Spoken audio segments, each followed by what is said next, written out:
Nagsasagawa ang lalawigan ng Bataan ng mga pag-aaral upang dalhin ang makabagong Swedish electric ferry technology mula sa kumpanyang Candela. Layunin itong magbigay ng mas mabilis, tahimik, at walang polusyong transportasyon sa dagat.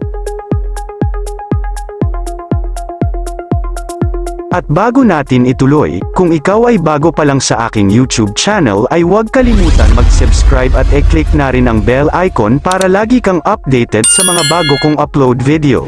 Ibinibida sa inisyatibang ito ang paggalugad ng pamahalaan ng Bataan sa makabagong hydrofoiling electric boat mula sa kumpanyang Swedish na Candela para sa mabilis, tahimik, at zero-emission na transportasyong pandagat. Layunin itong palakasin ang turismo, konektibidad, at sustainable development sa lalawigan. Ang lalawigan ng Bataan ay kasalukuyang nakikipagpulong sa Swedish Marine Technology Company na Candela upang talakayin ang pagpapatupad ng electric hydrofoiling ferries para sa kanilang transportasyong pandagat. Ang inisyatibang ito ay pinangunahan ni Bataan 2nd District Representative Albert Garcia kasama ang mga kinatawan ng Candela upang gawing modernisado, mabilis, at eco-friendly ang biyahe sa kahabaan ng baybayin ng probinsya at patungong Metro Manila. Ang kahabaan ng baybayin ng lalawigan ng Bataan ang pangunahing pinag-aaralan na maging testing ground para sa bagong uri ng paglalakbay sa dagat. Ang electric hydrofoil boats na gumagamit ng mga pakpak, hydrofoils, upang iangat ang barko mula sa tubig habang ito ay bumibilis. Ang prosesong ito ay nakakabawas ng friction, na nagpapahintulot sa barko na maglakbay ng mas mabilis gamit ang mas kaunting energy. Ang inisyatibong ito ay bahagi ng mas malawak na plano ng Maritime Industry Authority na modernisahin ang industriya ng maritime sa bansa. Layunin itong gawing mas sustainable, environment-friendly, at mabilis ang mga rutang pantubig sa Pilipinas. Dahil nababawasan ang friction o gasgas sa tubig kapag nakaangat ang bangka, bumababa ng hanggang 80% ang konsumo nito sa enerhiya kumpara sa mga tradisyonal na barko. Gumagamit ito ng kuryente kaya walang polusyon sa hangin, zero emission, at mas tahimik ang takbo. Hindi ito lumilikha ng malalaking alon o wave habang tumatakbo, ligtas ito sa mga baybayin at hindi nakakasira sa kapaligiran. Ang itinuturing na kauna-unahang electric commuter vessel sa mundo na kayang magsakay ng hanggang 30 pasahero, may bilis itong aabot sa 55 kilometers per hour. Isang mas maliit na modelo ng electric hydrofoil boat na angkop naman para sa mas pribado o mas maliliit na grupo. Pinaplano ang ruta mula Bataan patungong Metro Manila upang mapabilis ang biyahe ng mga commuter.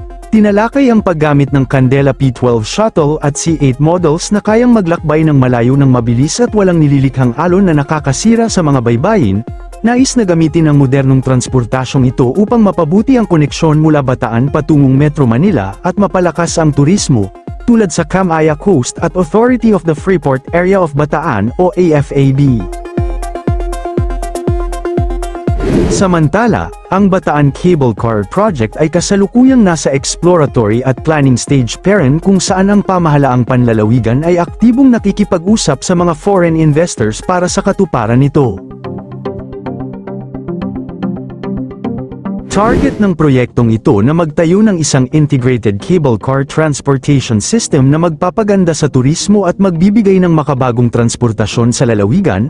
Ito ay pinaplano ng Provincial Government of Bataan kasama ang Mount Samat FTEZ at Freeport Area of Bataan. Isang uri ng urban mass transport sa loob ng Mariveles para sa mga manggagawa at residente upang mabawasan ang trapiko at mapabilis ang biyahe sa loob ng Freeport Zone. Patuloy ang provincial government ng Bataan, sa pamumuno ni Governor Jote Garcia, kasama ang Authority of the Freeport Area of Bataan, AFAB, at Mount Samat Flagship Tourism Enterprise Zone, FTEZ, sa pag-akit ng mga mamumuhunan para pondohan ang pinal na feasibility study at konstruksyon. Kasabay ito sa malawakang paglipat ng Bataan sa green mobility, gaya ng mga kamakailang EV roadshow sa lalawigan upang isulong ang mga sasakyang dekuryente at eco-friendly na transportasyon. Ang cable car system na ito ay pinaplano ring maiugnay sa mga dambuhalang infrastruktura sa probinsya, partikular na ang dambuhalang Bataan-Cavite Interlink Bridge na magdurugtong sa Mariveles at Cavite. Ang Mount Samat Cable Car Project ay nananatiling bahagi ng pangmatagalang Comprehensive Tourism Master Plan ng Mount Samat Flagship Tourism Enterprise Zone, FTEZ. Layunin nitong magtayo ng isang integrated cable car transportation system at touristic lift na direktang magkokonekta sa makasaysayang Shrine of Valor patungo sa mga kalapit na bayan ng Pilar at Balanga, gayon din bilang alternatibong transportasyon para sa Freeport Area of Bataan, FAB. Ang cable car ay nakapaloob sa ikalawang yugto, Phase 2, Long-Term Vision, ng modernisasyon ng Mount Samat.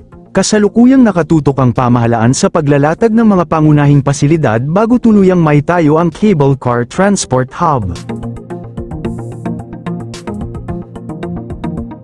Noong Abril 9, 2026, araw ng Kagitingan, pinangunahan ng TIEZA at ng pamahalaang panlalawigan ng Bataan ang groundbreaking para sa Mount Samat Visitors Complex.